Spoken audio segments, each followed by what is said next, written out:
Bienvenido a tu programa Resuelve, educación integral para la vida cotidiana, donde siempre vemos soluciones diferentes a problemas reales.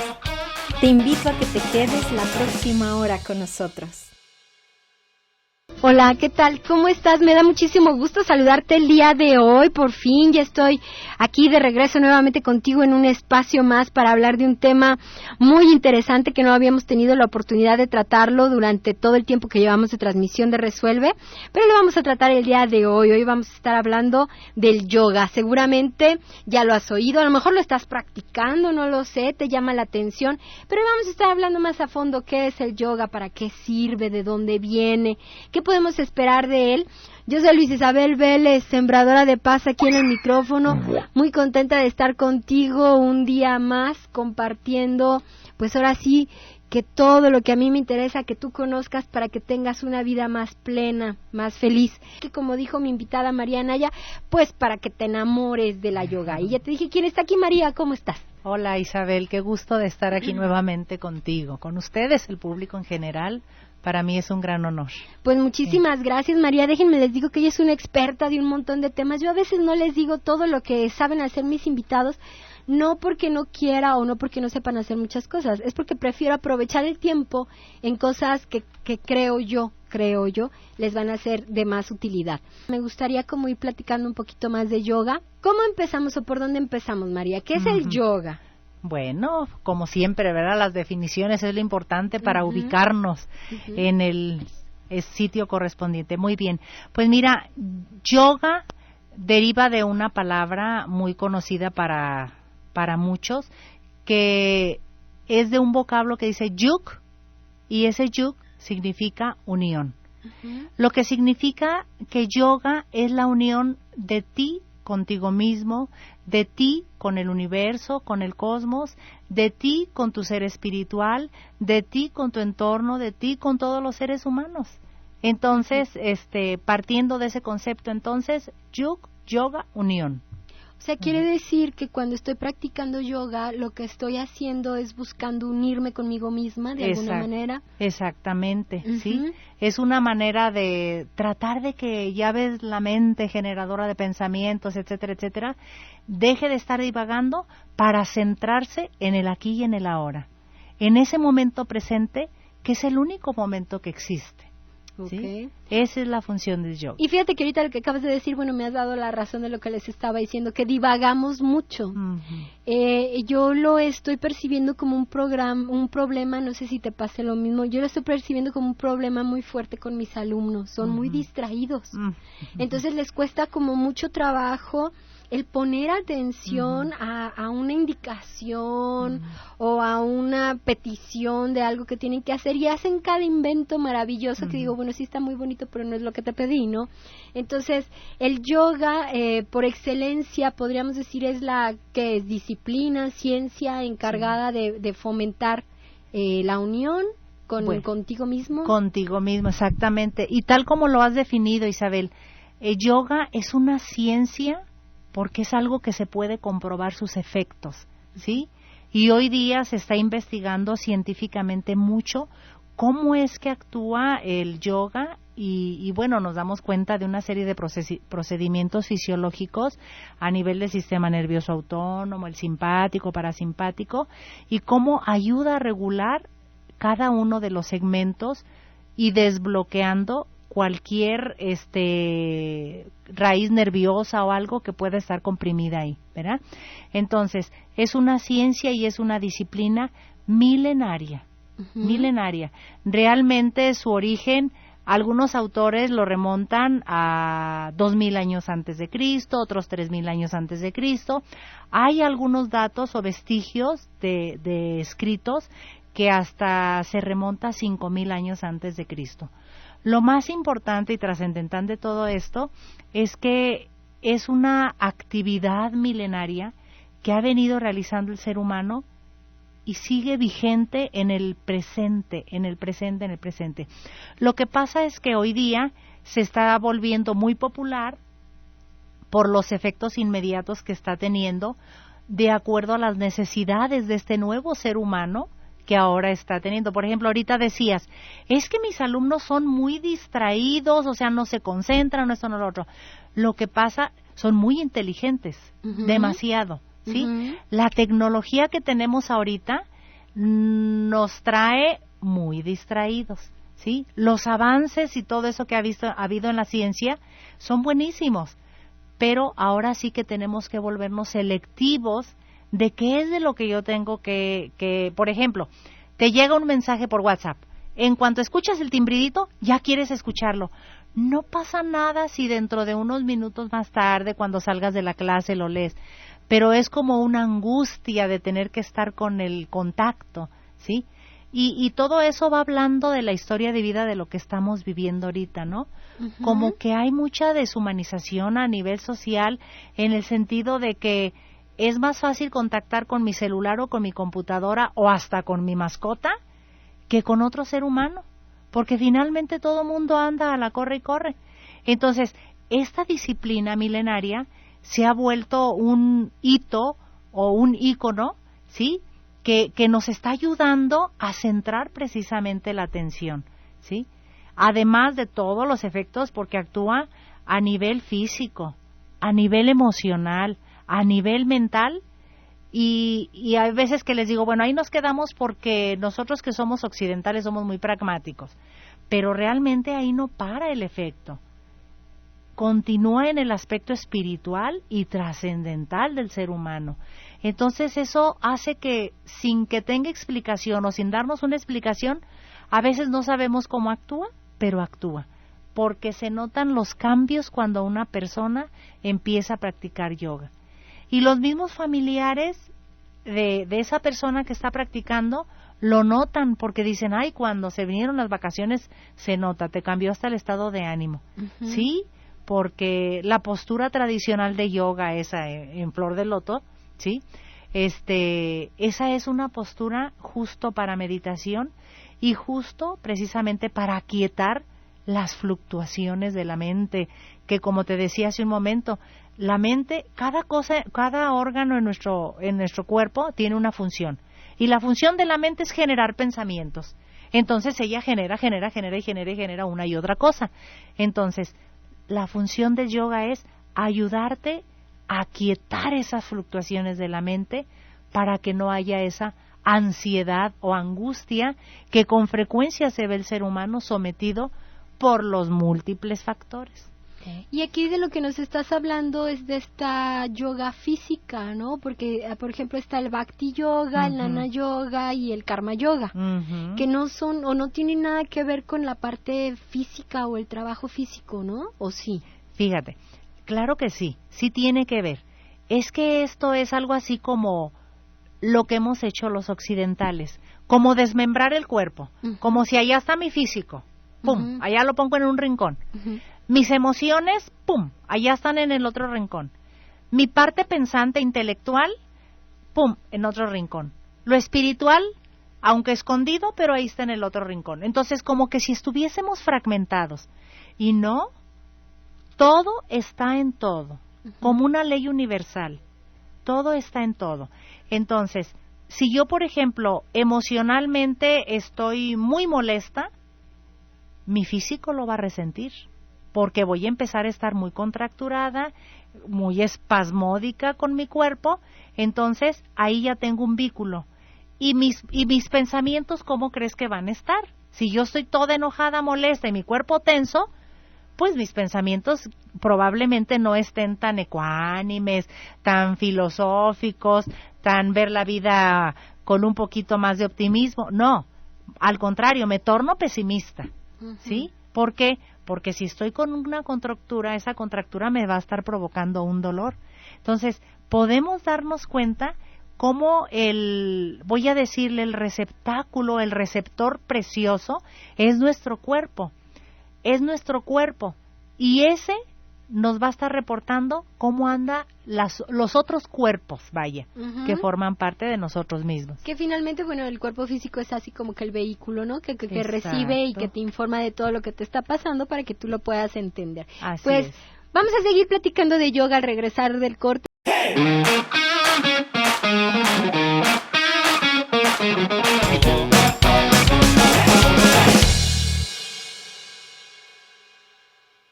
vale mucho la pena, la verdad.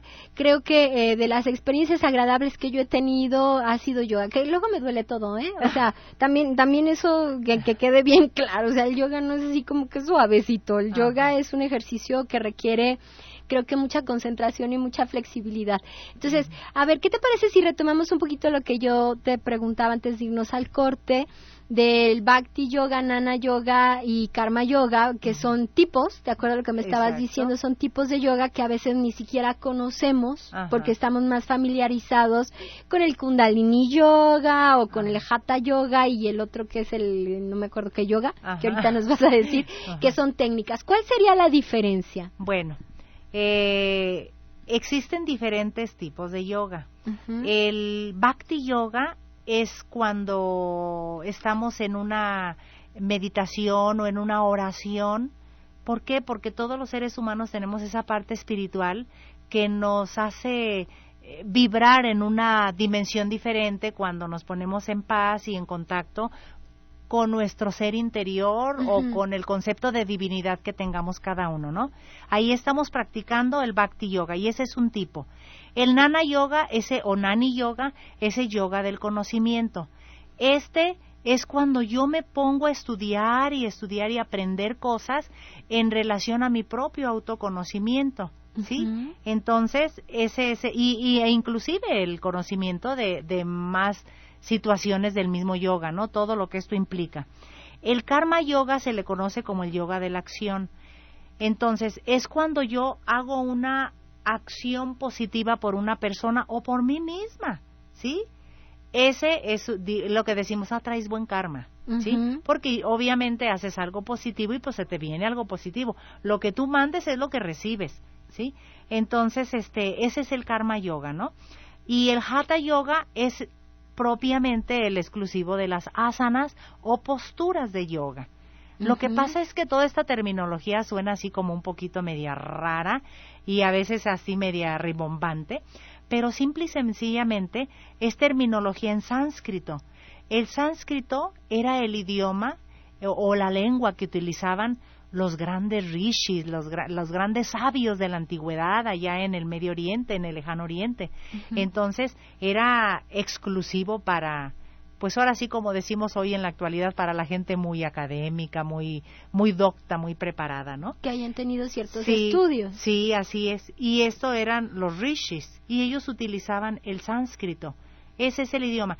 Y nosotros lo retomamos ahora en Occidente, más que nada como para emplear la vibración, porque la palabra, la voz, tiene una vibración, entonces más que nada como para rescatar eso, porque a veces, por ejemplo, en vez de utilizar el nombre de una postura, como vamos a ponernos en Halasana o Tadasana, o ahora podemos decir acá en Occidente, vamos a ponernos en la postura de perro boca arriba, vamos a ponernos en la postura del guerrero, o etcétera, ¿no? ¿Por qué? Porque estamos, como que somos más descriptivos, ¿no? De acuerdo a la posición que adopte el cuerpo. Pero si queremos retomar también la vibración del sonido, entonces es que usamos también el sánscrito. Por eso es que mucho de la yoga se acompaña con mantras, entonces, exacto, por el uso de la vibración de las palabras que son en sánscrito o en gurumukhi. Yo tenía entendido que algunas de las mantras también eran en gurumukhi. Entonces, ¿y qué yoga o qué técnica practicas tú o a dónde nos estás invitando a ir para practicar qué tipo de yoga? Hatha Yoga, Kundalini Yoga. Eso es muy interesante. Todas estas cosas, escuelas que estás mencionando ahora son escuelas de yoga que tienen diferentes técnicas. Hoy día hay una cantidad increíble de técnicas para hacer yoga, ¿sí? Y dentro de las escuelas, pues sí, la que yo estoy practicando desde hace 26 años ya, se llama Hatha Yoga, ¿sí? Ha y Ta. Ha, sol, Ta, luna, ¿sí? Es el equilibrio del sol, la luna, de las polaridades, por lo positivo, por lo negativo, que es lo que tenemos en el cuerpo finalmente, ¿sí? Entonces, ese yoga corporal, trabajamos sobre de ello, y tenemos muchas técnicas para realizar una postura. ¿sí? Ok, y entonces, a ver, porque yo casi estoy segura de que todas las personas que nos están escuchando han oído alguna vez Hatha Yoga, Kundalini Yoga, que creo que son de las más conocidas de alguna manera. ¿Qué diferencia hay entre una y otra? Bueno, la práctica de ciertos mantras o la práctica de ciertas vocalizaciones, como decimos, en ocasiones las posturas pudieran parecer igual, pero se les da, por ejemplo, Kundalini, como su nombre lo dice, la Kundalini es la energía que fluye por el centro de la médula espinal, ¿sí? Pero son energías que no se ven, pero sabemos que ahí están y que por ahí pasan y que existen. Entonces, Kundalini como que se acentúa mucho en ciertas posturas que están y ciertas posturas y ciertas respiraciones que están trabajando mucho la vitalidad, como voy a decirla, como forzada. Por ejemplo, una respiración de fuego que le conocen, ¿sí? O sea, acelera más deprisa el metabolismo. Y con Hatha Yoga también hacemos referencia a ese tipo de respiraciones, pero no es nuestra prioridad, vaya, ¿sí? Por ejemplo, a eso se le llaman pranayamas. Los pranayamas son los ejercicios respiratorios que los recomendamos más bien en lugares bastante bien oxigenados, porque hacemos todo un proceso de desintoxicación y de depuración del cuerpo, que si lo estás haciendo en un lugar muy contaminado, nos puede dar unas reacciones adversas, ¿no? Oye, entonces ahorita, por ejemplo, con tanto problema que tenemos de inversión térmica y todo eso, es muy mala idea practicar pranayama en estos días, ¿no? En esos lugares contaminados, sí. Porque bueno, o sea, ¿cómo limpias un espacio para que no entre el aire? Porque yo me acuerdo una vez que hubo una inversión térmica, yo estaba practicando natación en algún momento, y hubo una inversión térmica y dejaron abierto, no, me estaba muriendo al día siguiente de la infección que agarré en la garganta, ¿no? Sí. Porque, entonces, el pranayama es mucho de respirar y respirar. ¿Y cómo le haces para limpiar un espacio para que sea puro si de todas maneras la contaminación está a todo lo que da? Bueno, por eso te digo, necesitas ser en un lugar oxigenado, arbolado, o fuera de la ciudad preferentemente, o por lo menos que el lugar, supongamos en un instituto de yoga donde estés, que no sea un lugar céntrico, ¿sí? Que no sea un lugar céntrico porque pues sí hay mucha contaminación. Pero fíjate, ahorita que mencionas eso y por los fenómenos que estamos teniendo ahorita en nuestra sociedad, eso del dengue, la influenza y todo eso, cómo se han venido reactivando. Fíjate, cuando apareció hace 1 año, 2 años. Como 3 años apareció. En 2009 ¿verdad? Dijeron que había... fue uno de los brotes más importantes que vi ayer en la tele. Se me hizo bien interesante, por ejemplo, las medidas que tomó nuestro gobierno. ¿Qué es lo que hizo inmediatamente? Es lo de prohibir a ciertos carros, ciertos vehículos, o para que no estén circulando, por ejemplo, en el DF. Por otra parte, no hubo escuelas, es decir, circulaban los autos más indispensables que no podían evitarse, ¿no? Pero con esto, ¿qué lográbamos? ¿Qué fue lo que se logró con esa medida que tomó el gobierno? 2, 3 días, 5, 6 días que estuvimos en esa, ¿cómo le podemos llamar? En esa recesión de tanta contaminación, por lo que logramos fue mejorar la ventilación, ¿sí? Bajar la contaminación. Ahora, con esta llovedera que hubo, te recordarás ahora a fin de año y con los frillazos y todo eso, yo les decía, alégrense, no estén preocupados porque esté lloviendo mucho. En primer lugar, bueno, nuestra tierra está limpiando su aura, precisamente de tanta contaminación. Son los mecanismos de defensa que genera todo ser vivo, y nuestro planeta Tierra es un ser vivo. Entonces, si queremos aprender a respetar la Tierra, primero tenemos que aprender a respetarnos a nosotros mismos, que somos otro microplaneta, ¿sí? Otro microcosmos. Entonces, el yoga es una excelente acción para limpiarnos de todas esas impurezas, tan solo con el hecho de estar haciendo las posturas, porque en cada postura yo les digo, no me cansaré nunca de decirles, inhala y exhala, inhala y exhala. ¿Por qué? Porque fíjate, 70% de los desechos del metabolismo de nuestro cuerpo lo eliminamos por la respiración. ¿Cómo crees? Por eso es que la gente se enferma tanto de neumonías, bronquitis, del neumococo y los neumos que tú quieras.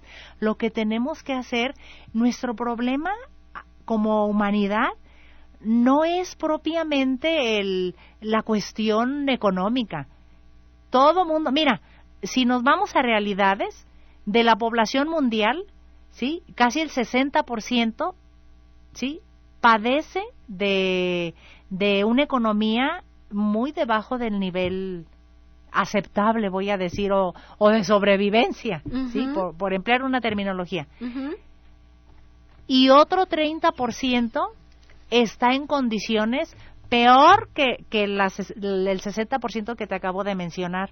O sea que están todavía por debajo de lo de abajo.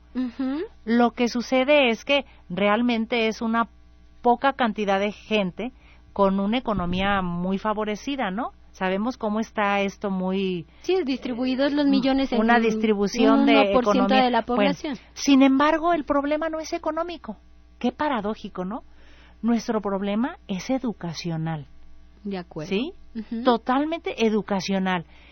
¿Cómo nos educan nuestros gobiernos? ¿Qué tipo de programas nos difunden? ¿Qué tipo de anuncios, de mensajes? ¿Sí? Y ahí estamos metidos todos en eso. Para poder luchar, voy a decir la palabra luchar, a lo mejor no, sino para poder estar en un ambiente donde no te puedes vivir peleando, ni criticando, ni juzgando los sistemas gubernamentales o lo que sea. No, es que nosotros también formamos parte de ese gobierno.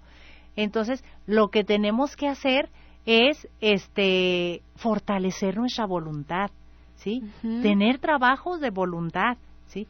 Porque este tipo de trabajos nos va a ir llevando a actitudes diferentes. Y yoga es un trabajo con la voluntad. De entrada, tienes que tener mucha voluntad de ponerte en una disciplina. Claro, ¿sí? De levantarte o irte a tomar una clase. Exacto. Fuerza de voluntad. Claro.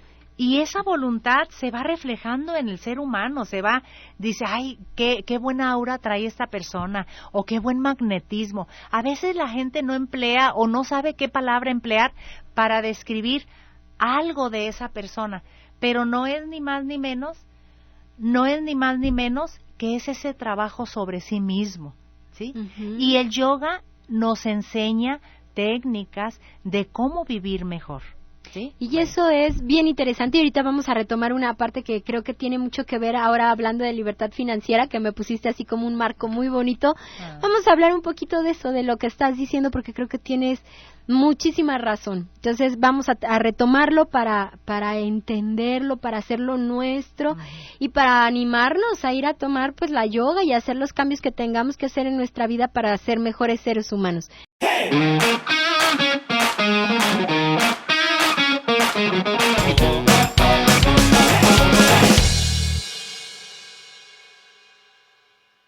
José Luis Soto Mendoza se está reportando y dice, ¿la yoga se puede practicar con un CD o libro sin tener un instructor de yoga?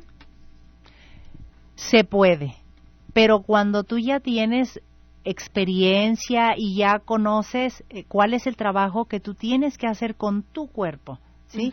Yo les recomiendo que al principio asistan con un instructor capacitado, ¿sí? Y que tenga en yoga se necesita tener un linaje, no nada más haber ido a tomar un curso y ya aprendí y aquí tengo mi diploma que abarca toda la pared y no. Es necesario cuando alguien practica yoga tener un linaje, ¿sí? Qué bonito. Un linaje que nos está hablando de un maestro, de un gurú, ¿sí? Donde ellos te transmiten la verdadera esencia del yoga, porque el yoga no nada más es lo puro físico. Esa nada más entonces sería un movimiento corporal. Y de movimientos corporales hay miles, decenas. Samba, ¿no? Sí, de todo, todos muy buenos, lo que sea, y que el que te funcione y te guste, pues ese recréate en eso. Pero si estás en el yoga, por eso es que es una disciplina que ha prevalecido, y ha prevalecido por la existencia de esos maestros de luz que nos dicen cómo hacer, porque yo me he topado con gente que se ha lastimado, que se ha provocado daños a su cuerpo.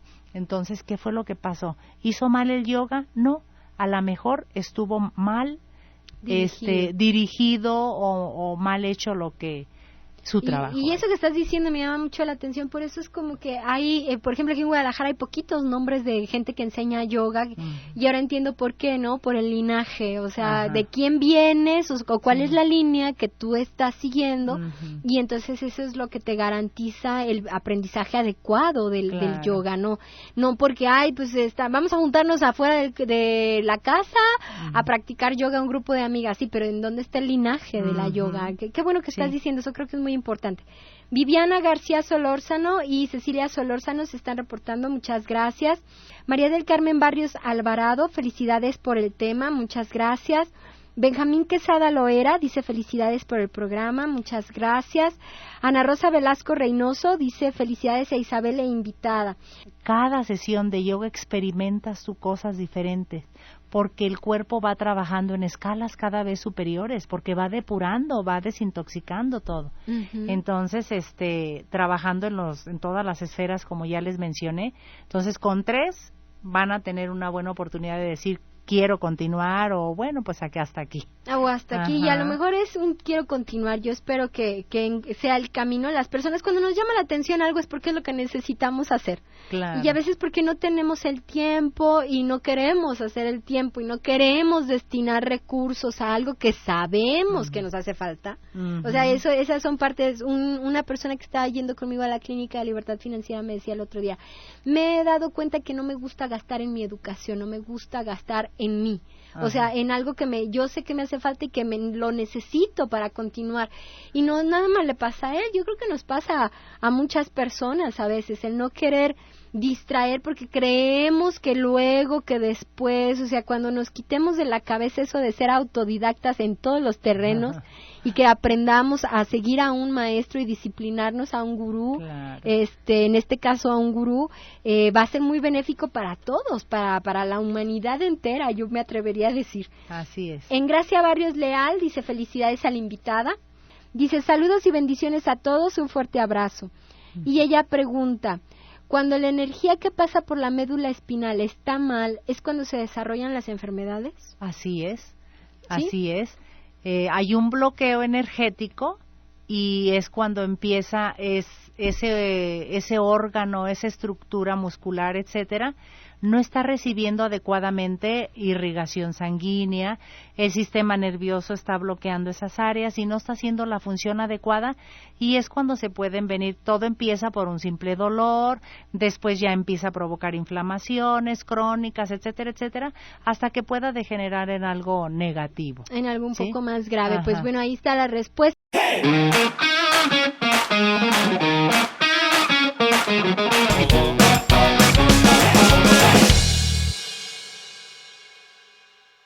Desafortunadamente yo solamente veo la aura positiva, como dicen.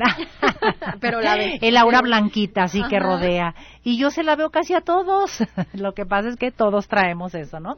Bueno, me resulta muy interesante esta pregunta porque en relación al yoga, porque el yoga nos vuelve muy responsables de nuestra propia persona. Y nosotros nos damos cuenta cuando andamos con la energía baja, cuando estamos inclusive a punto de enfermarnos, nuestra vitalidad anda un poco pues baja también.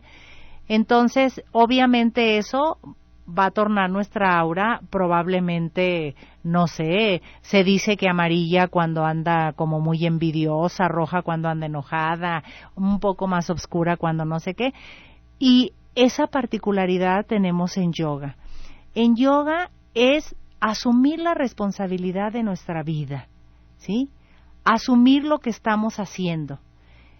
Si, por ejemplo, anoche cené bastantes carbohidratos o cosas muy pesadas para mi cuerpo, a la mañana siguiente que te quieras levantar, va a estar tu estómago pesado, todavía así como si no hubieras descansado, como si no hubieras dormido bien, y te va a dar flojera salir a correr o salir a hacer alguna disciplina.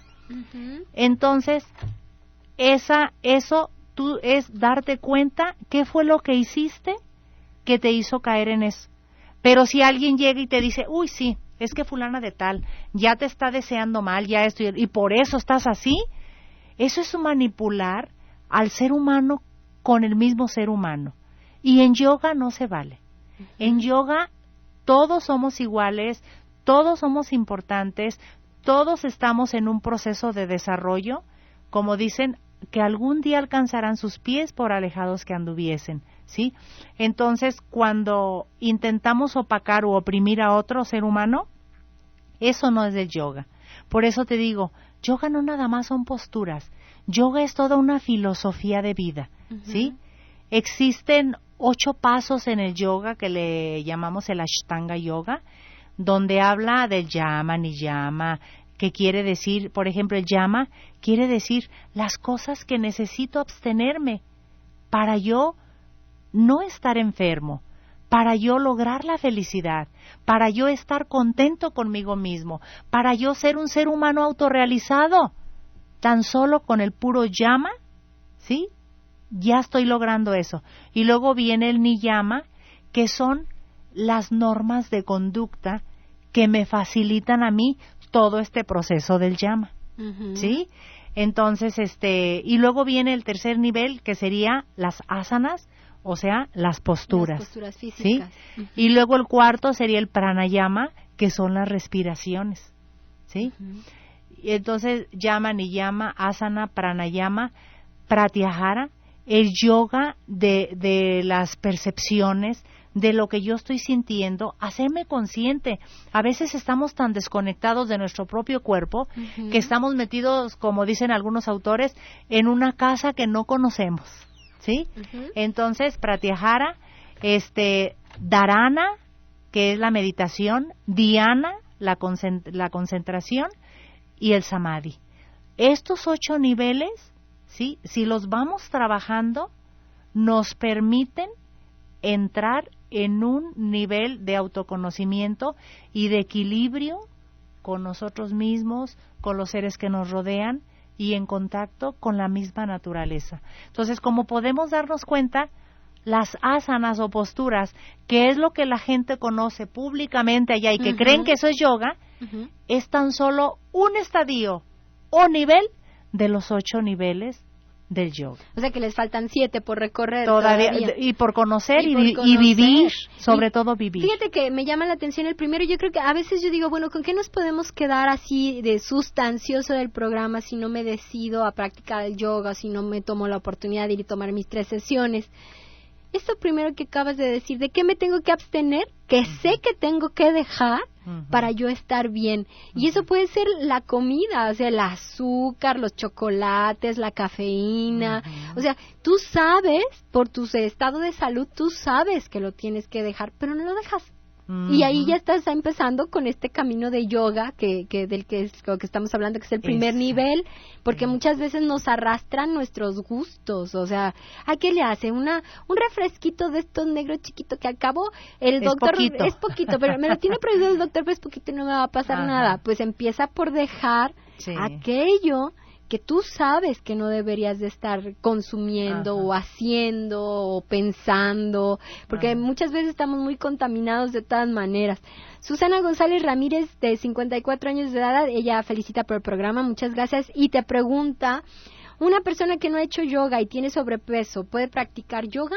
Sí, sí puede. Muchísimas gracias otra vez, María, por haber estado aquí con nosotros. Gracias a todos por habernos acompañado. Hay que ser feliz. Hay que ser sembradores de paz.